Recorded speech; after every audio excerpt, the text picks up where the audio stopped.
સુરતના ઉધનામાં રબરમેન ચોર માત્ર 7 ઇંચના ગેપમાંથી દુકાનમાં ઘૂસ્યો.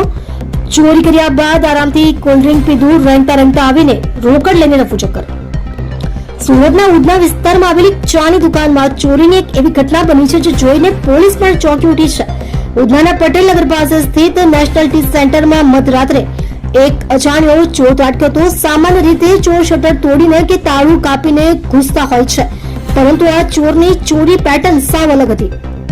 સીસીટીવી ફૂટેજમાં જોઈ શકાય છે કે શાतिर તસ્કરે શટરને માત્ર 7 ઇંચ જેટલું જ ઊંચું કર્યું હતું.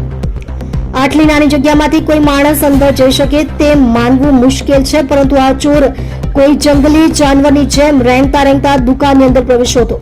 તેની આ હરકત જોઈને આશ્ચર્યની સાથે હસવું પણ આવે તેવું છે. દુકાનમાં પ્રવેશ્યા બાદ ચોર સીધો કાઉન્ટર પાસે પહોંચ્યો હતો. ફૂટેજમાં જોઈ શકાય છે કે તેને ખૂબ જ ચાલાકીથી કાઉન્ટરનું પ્રથમ ખાનું ખોલ્યું હતું. તેમાં રાખેલી તમામ રોકડ રકમ કાઢીને તેણે પોતાના ખિસ્સામાં ભરી દીધી હતી. આટલેથી ના અટકતા તેણે બીજું ડ્રોઅર પણ ચેક કર્યું અને તેમાં પડેલા પૈસા પણ ઉઠાવી લીધા હતા. પ્રાથમિક અંદાજ મુજબ નેશનલ ટી સેન્ટરમાંથી આશરે 20,000 રૂપિયાથી વધુની રોકડ રકમની ચોરી થઈ છે. પોલીસે ફૂટેજના આધારે તપાસના ચક્રો ગતિમાન કર્યા છે. ચોરી કર્યાની આ ઘટના અંગે ઉધના પોલીસ સ્ટેશનમાં જાણ કરવામાં આવી છે. પોલીસે ઘટના સ્થળે પહોંચી પંચનામું કર્યું હતું અને સીસીટીવી ફૂટેજ કબજે કર્યા છે.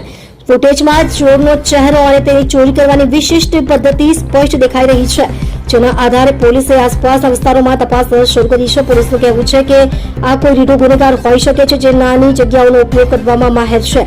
ટૂંક સમયમાં જ આરોપીને ઝડપી લેવામાં આવશે તેવો વિશ્વાસ પોલીસે વ્યક્ત કર્યો છે.